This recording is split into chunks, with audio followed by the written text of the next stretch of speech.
Hello class, we are on to the next section, chapter 9.2. Today we're going to talk about the dot product. The dot product is a way for us to multiply two vectors together, but unlike real numbers where we take two real numbers and multiply them together and get a new real number, for the dot product, if we take two vectors and multiply them together, we do not get another vector. We get a real number out. There is a way for us to take two vectors and multiply them and get a new vector, which we will cover later on in chapter 9. Okay. So let's talk about the dot product. The dot product, again, it's a form of vector multiplication. But when we multiply these two things, we get what is called a scalar value, or a real number. When we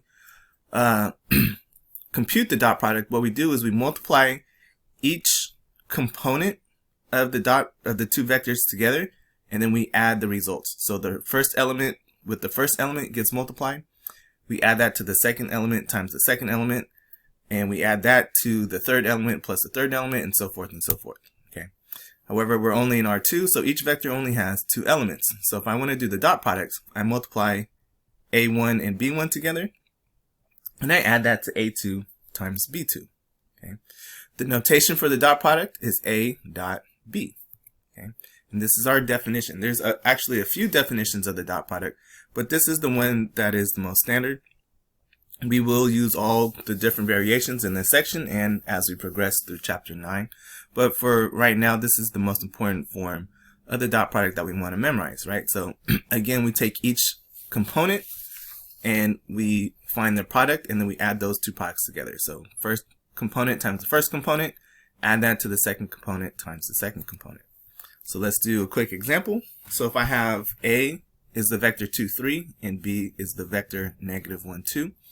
When I find their dot product, I multiply 2 times negative 1, and I add that to 3 times 2. Okay, so that'll give me negative 2 plus 6, or 4. So the dot product is 4. So again, I'm multiplying two vectors together, and what I get out is a scalar value, a real number. Right? I am not getting out a vector, I am getting out a number. So let's talk about a few of the properties of the dot product, and then we'll talk about what this number actually represents, right? Because if we're multiplying two vectors, again, we would kind of think that we would get a new vector out. Just like if we add two vectors, we get a new vector. So going over some of the properties, we have to understand that it behaves just like multiplication with respect to vector addition, right? So let's say that I have three vectors in R2, right? So three different two-termed vectors, and let lambda be a scalar, right? Lambda is a real number. Then the dot product of A and B is the same as the dot product of B and A, meaning it doesn't matter which order I decide to take the dot product in. The vector A plus B, taking the dot product against C, is the same as if I had A dot product C plus B dot product C. So really what happens here is that the dot product C gets to distribute across the addition. So it's important to notice here that you would do the dot product first, do this dot product, and then add the two results together. So I would get a number, I would get another number, and I would add those two numbers together. You are not going to get a vector out here, right? If I have the scalar multiple of a vector, and I use that new vector and take the dot product with some other vector, it's the same as if I had taken the dot product and multiplied it by a scalar at the end. Okay, so notice that this scalar is only applied to one of the vectors, not to both. Okay, so if this was multiplied times a scalar and this was multiplied times a scalar, the result here would look different, right? And the last property we have is that the norm squared of a vector is the dot product of the vector with itself. The dot product of a vector with itself is always positive. Okay, it can equal 0, but only if the vector that we are using is the 0 vector itself. Okay, so the most confusing property is probably this fourth one. So we're going to go ahead and explain this just a little bit more. We're going to go ahead and verify it as a sort of a proof. Okay, so here we're going to take the norm squared, right? So remember what the norm is. The norm is the square root of multiplying each term of the vector, squaring it, and adding it together, right? So the norm squared is a1 squared plus a2 squared square rooted. If I'm taking the norm squared, that means I have to take this result and I have to square it. So squaring this just gets rid of the square root sign for me. So I end up with a1 squared plus a2 squared. This is the same thing as taking the dot product of a with itself, because the two first terms in a would be a1 times a1, or a1 squared. The second terms would be a2 and a2 if I was taking the dot product of a with itself. Again, this is positive because this is a squared value, and I'm adding to that another squared value, so that's a positive plus a positive. The only way that this could be actually equal to 0, so let's review what our conditions are here, right, is that it's positive or equal to 0, and the only way it could be equal to 0 is if a is a 0 vector, right? So we know that it's positive because I'm squaring values and then adding them together, so it has to be positive. And the only way it could be 0 is if a1 is 0 and a2 is 0, because you would get 0 plus 0, and then you would end up with 0. So if we look at this in terms of the dot product, it is a1 times a1 and a2 times a2, which is the same as a dot product a.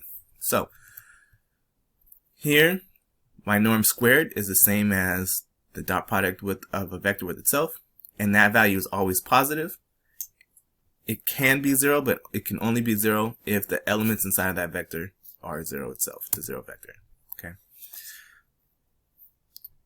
Understand what we're doing here, right? We're taking two vectors and we're multiplying them together in some way.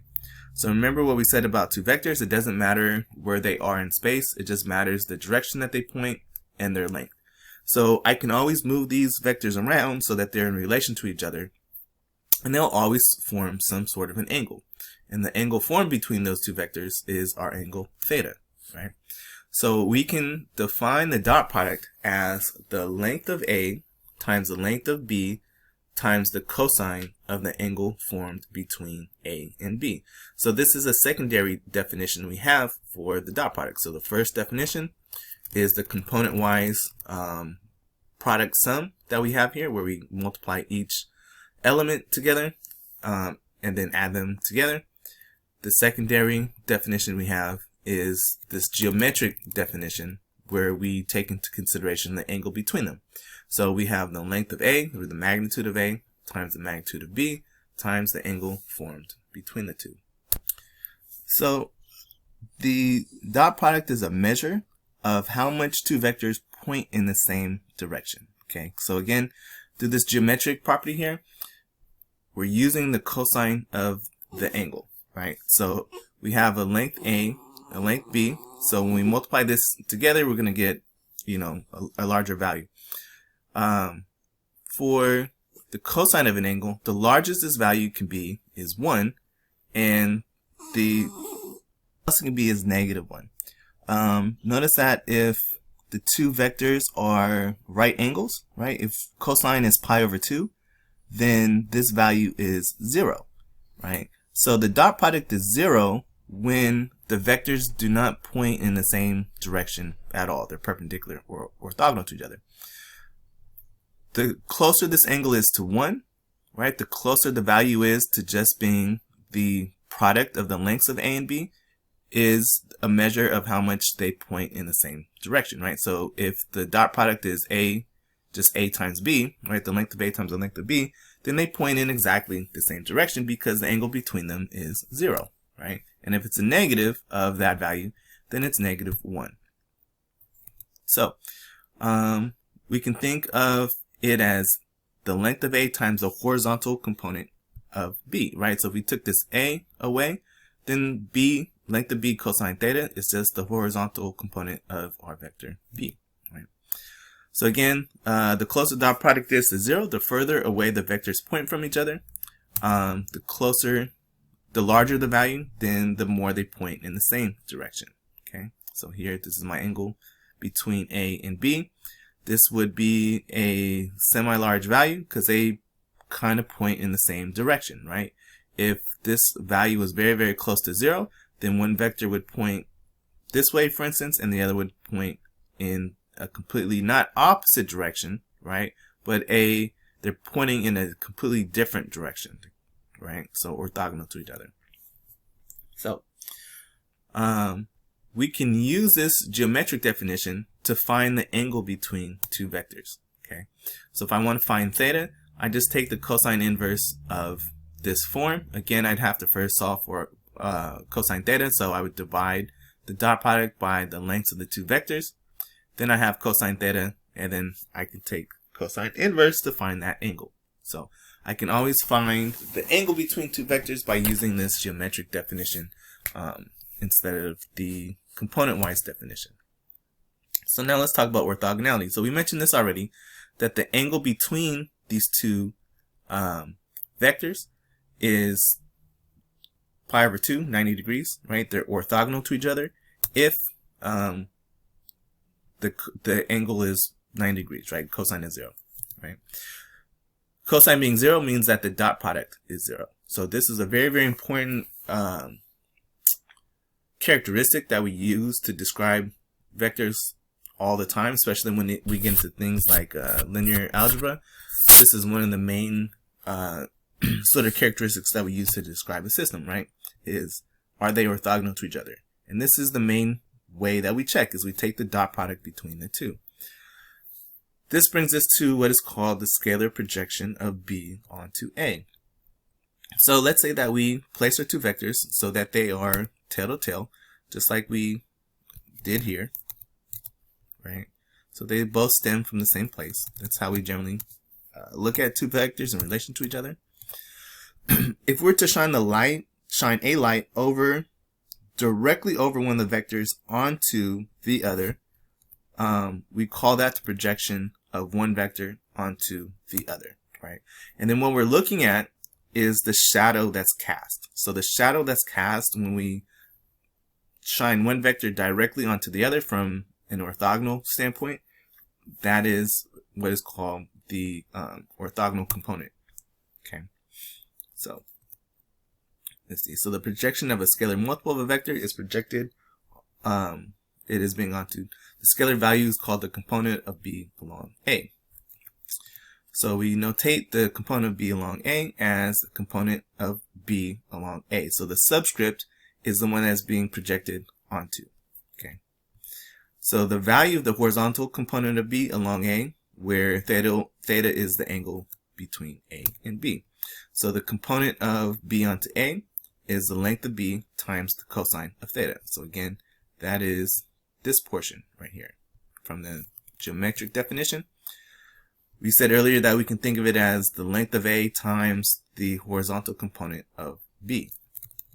And that's exactly what we're doing. Okay. So we're casting a shadow directly over one vector onto another vector. That projection is a scalar multiple of that vector that we just projected one vector onto the other. Okay. And again, we call that the component of B along A. So this is our definition of it. And if we want to look at it, the component of B onto A as a formula, this is the formula that we would use for that. So let's look at that geometrically. So we have a vector A. It's connected to a vector B. There's an angle formed between those two. Okay. And then what I'm going to do is I'm going to take a light, a sun, whatever, think of it as high noon, and that projects directly onto A. It's going to cast a shadow down, right? And that shadow is going to end right here at this orthogonal line that we just drew from the tip of B onto A. We know that as a triangle, this is the horizontal component of B, right? So it's the length of B times cosine of theta. Remember, cosine theta is your x value. We're considering this as a circle of radius length of B. So that horizontal component is length of B times cosine theta. Okay. If I rotate this in some form, you can see I have this vector A. I have this vector B. This is the angle formed between them. But since this is not an acute angle like we had here, right? The projection straight down gives me this little triangle here. Since this is an obtuse angle, the shadow cast will be on the negative scalar of A, right? So I'm drawing this little dotted line to extend this vector A in the opposite direction. And when I project down, I'm always projecting perpendicular straight onto this line A. So this is the triangle that's formed. And this length is still length of B cosine of theta. So we can rewrite this as a dot product, right? So we know the component of B projected onto A is the length of B cosine theta. So let's say that we multiply this times 1, our 1 being length of A over length of A, right? So that's the same exact value. I'm just changing the way that it looks. So notice that on top now, this is the dot product. This is A dot B. Okay. So A dot B over the length of A is the component of B projected onto A. This is not a vector. This is a scalar value. Remember, A dot B is a number. The length of A is a number. This is a scalar value. This is a real value. This is not a vector. And remember what we're saying, that this scalar amount, right, it's actually a vector, right? It would be like if I took A and then in this case I shrunk it down, right? So if I drew this as a vector, it would be a scalar multiple of A. What scaled amount? This amount, A dot B over length of A. Okay, same thing here. This little piece here is a scalar multiple of A. Obviously it's negative, right? So if this was a negative value, that means that I would have to be going in the opposite direction of A. So it's still a multiple of A, right? It just doesn't point in the same direction. It points in the opposite direction. And it's not the same value of A. It's smaller. It could be larger, right? It's a scalar multiple of that. But that scalar amount is this A dot B over length of A. So remember that this is a scalar of A. So I would like to think this as a vector. So if I think about a vector in the same direction of A, that is exactly this length, it would be this scalar amount times my vector A. So basically shrinking it down to this amount. So I will have, let's come down here a little bit, the projection of B onto A. Okay, so what I just skipped here is this talking about I would like to have this projection be times a scalar multiple of A, right? Because if my vector A is just a unit of length, has a length of 1, and I multiply it by this scalar, it can scale it to the amount that I want. Okay, so again, remember that anything times 1 is the value that you started with, which is apparent here, where I took this value and I multiplied it times a 1. So this A dot B over length of A is still this value. It's still the scalar amount. So what I'm going to do is when I multiply it times my vector A, I'm not going to use it times my original vector A. I'm going to scale my vector A to be a unit vector. So it has length of 1. So that when I multiply it times this amount, I will get to that projection value that I'm interested in. Okay. So here I'm just letting you know, just a reminder, right? 1 times anything is that thing that I started with. So we can do what's called normalizing a vector. If I take a vector and I divide it by its own length, it turns it into a unit vector. Okay. So I'm going to take my A, I'm going to divide it by its own length, which is called normalizing it. Okay. And then I'm going to multiply my component of B onto A times that normalized vector A. And we call that the projection of B onto A. So I have my scalar amount here times my normalized vector A. So it still points in the value of A. I'm normalizing it so that multiplying it times the scalar will give it that length that I need. So when I simplify this, this is what it looks like. So it's the dot product of A and B over the norm squared of A, the vector I'm being projected onto, times that vector A. Okay, so this is a very important formula. We're going to use it a lot.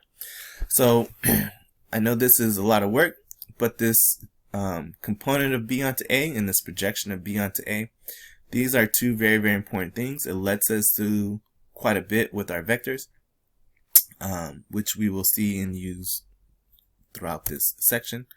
So this is basically what we've done. Okay, I have turned that scalar amount and I've turned it into a vector, right? So that vector is the projection of B, this vector, onto A. Same thing here. I project down that shadow that's cast. I'm going to consider that as a vector. That vector I call the projection of B onto A. Okay. So again, let's move this around a little bit, right? So notice that if we make the perpendicular line we drew from the tip of B to A into a vector, so this thing here, this perpendicular line, this orthogonal line, let's turn that into a vector, right? So we've already, let's take this one because it's easier to work with. I projected down. I said, hey, look at this length here. Let's turn this length into a vector. But notice I also had to project down a distance. So what if I take this line that I projected down and turn it into a vector too? So I'm going to turn this projected value down into a vector, and I turn this into a vector. Okay. Right. So we're going to call it C, and we're going to move it so that it's tip to tail with all the other vectors that I have, right? So the projection vector and the B vector, and I'll move this horizontal vector over so that they're all starting at the same point. Same thing here. I take this vector and I move it over so that they all have the same initial point. Okay. So I have this already. This is the the vertical component. I'm going to turn it into a vector and I'm going to move it so it has the same initial point as everything else. So what I want you to notice that this projection of B onto A plus this C gives me the vector B. Okay. So notice it's giving me a parallelogram. This is the skeleton of a parallelogram. This is the main diagonal of that parallelogram. So B is really just C plus the projection of B onto A. So what we've done here is we've basically taken B and we've broken it down into its horizontal component and its vertical component. Okay. So again, notice that the projection of B onto A, this vector, plus C, this vector, is B.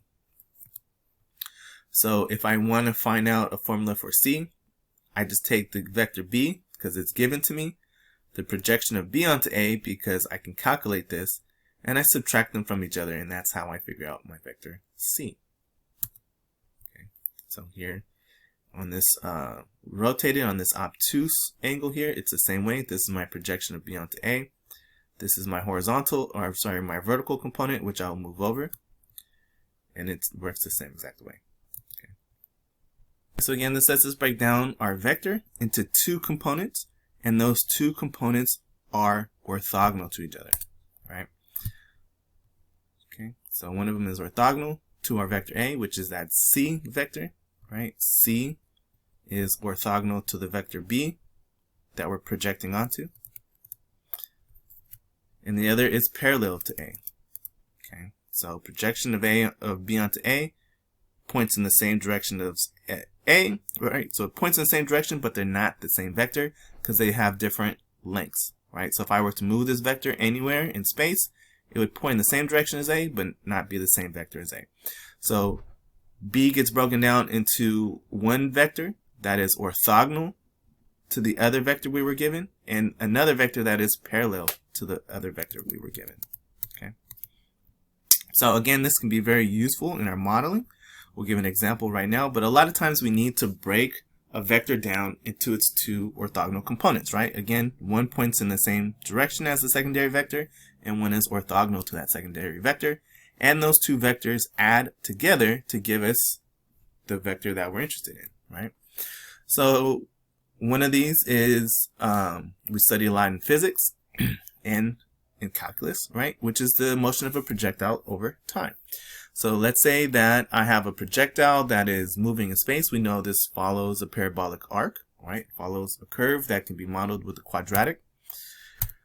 If this is my initial position, okay, this vector represents the motion that this projectile is going to be moving in. It's going to start off in this direction with this amount of velocity, right?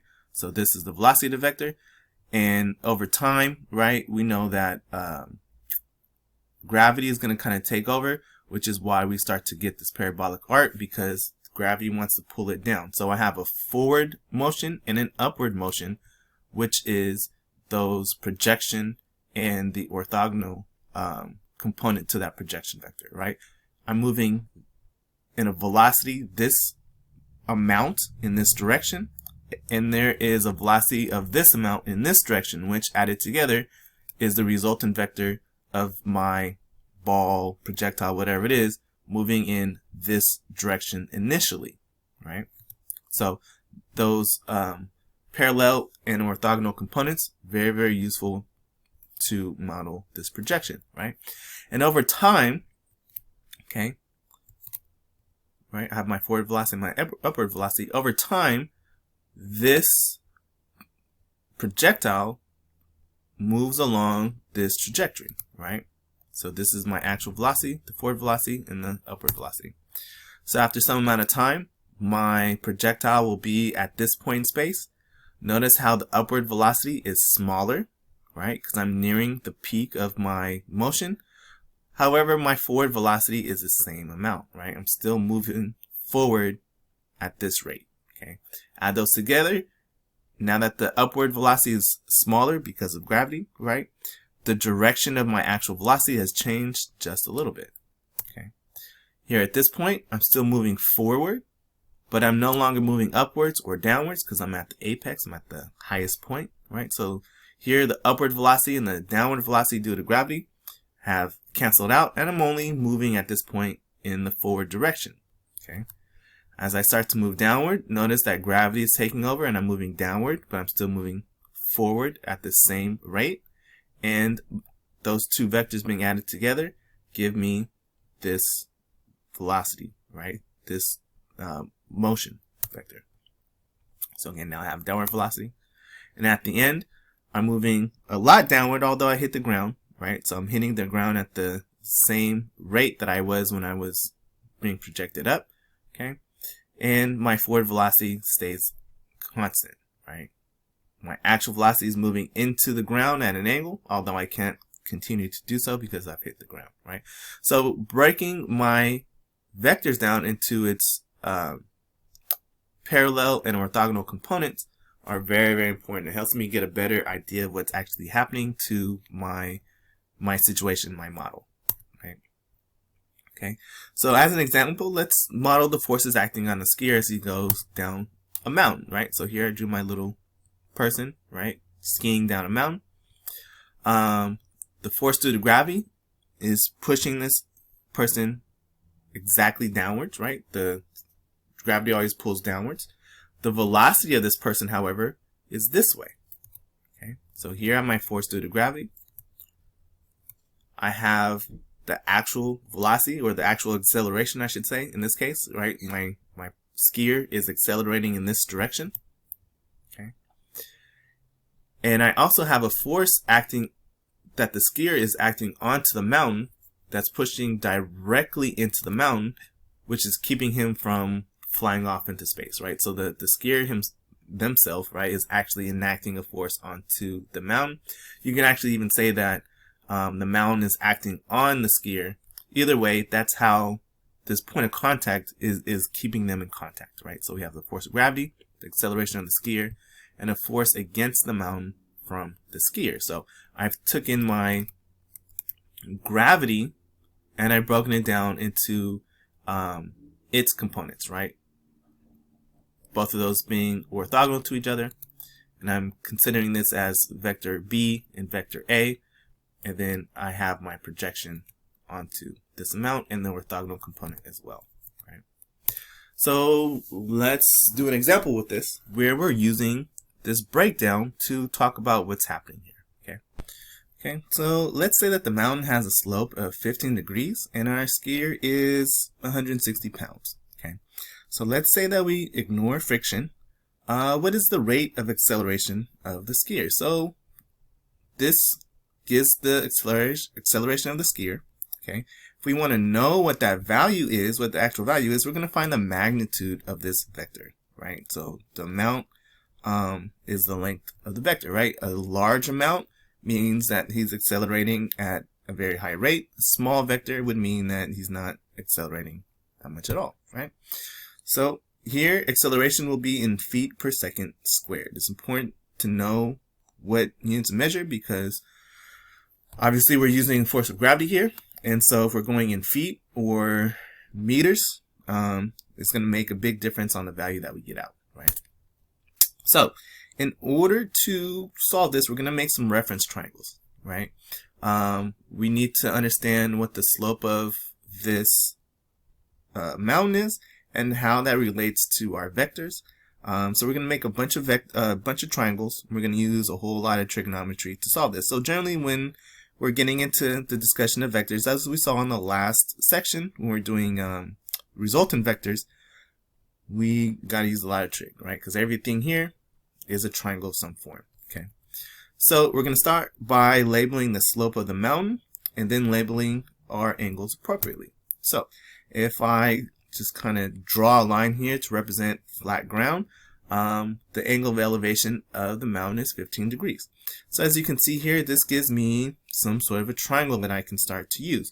Now, this triangle that I'm using is not, it doesn't directly give me the length of this vector, or this vector even, right? But I can use it to find the angles necessary to start to solve the things I need to solve, right? So from this triangle, right, if this is 15, this forms a 90 degree, I can figure out that the remaining angle here in this triangle is 75 degrees, which tells me that this triangle formed from the resultant vectors that I have is a 75. This, if I move this vector here, that'll be 90 degrees. That gives me a 15 degree angle here, right? So I'm just going to move stuff around using my knowledge of trig. So again, I've taken this vector here and I've moved it so that it forms a triangle for me. So if this is 75 and this is 90, that means that this has to be that same 15 degree angle. Okay. So let's just take my triangle here. I got 15, I got 75. Notice that this hypotenuse right here is my 160 degrees, right? It's across from the right angle, right? This is my angle. I've rotated it slightly to look like this. 15, 75, this is 90. The hypotenuse is here. It is 160 degrees, or 160, I'm sorry, because it is the weight of my skier, right? So weight is 160 pounds of force moving downward. So rotating this is the triangle that I have. This is going to help me to solve my information, right? So again, this side here, okay, the 75 side is what I want. The length of this side will tell me the acceleration amount of my skier. Okay, so it's always important to know what I'm looking for, what I have in drawing similar triangles. So using our trig here, we know that the sine of 15 degrees is x over 160. A very easy, at this point, trig equation that I need to solve. Okay, so solving for x gives me 160 sine 15. Plug that into my calculator, and I will get 41.41104722. Obviously, I don't need all of those values, so I'll round at some point. So I can say it's 41.41 feet per second squared is the acceleration of my skier. Okay, so that brings us to the discussion of work. So work is defined as the work done by a force, right? So we're applying a force in a direction, and the dot product of those two vectors, the force vector and the direction vector, is the amount of work. So again, remember, the dot product is a scalar value. It's a real number. So if I'm applying a force in a direction, my work out is a value. Okay. So I can also remember that dot product has a geometric definition as well, which is very, very important generally when we're talking about work, because we're applying a force in a direction. Generally, that direction and the force vector are not in the same direction, so there's an angle between them. And a lot of times we talk about the angle difference between the force vector and the actual direction of movement. So a lot of times we end up using this definition rather than the product sum component, where we're, multiplying each component and then adding them together. That definition. Generally we use this geometric definition.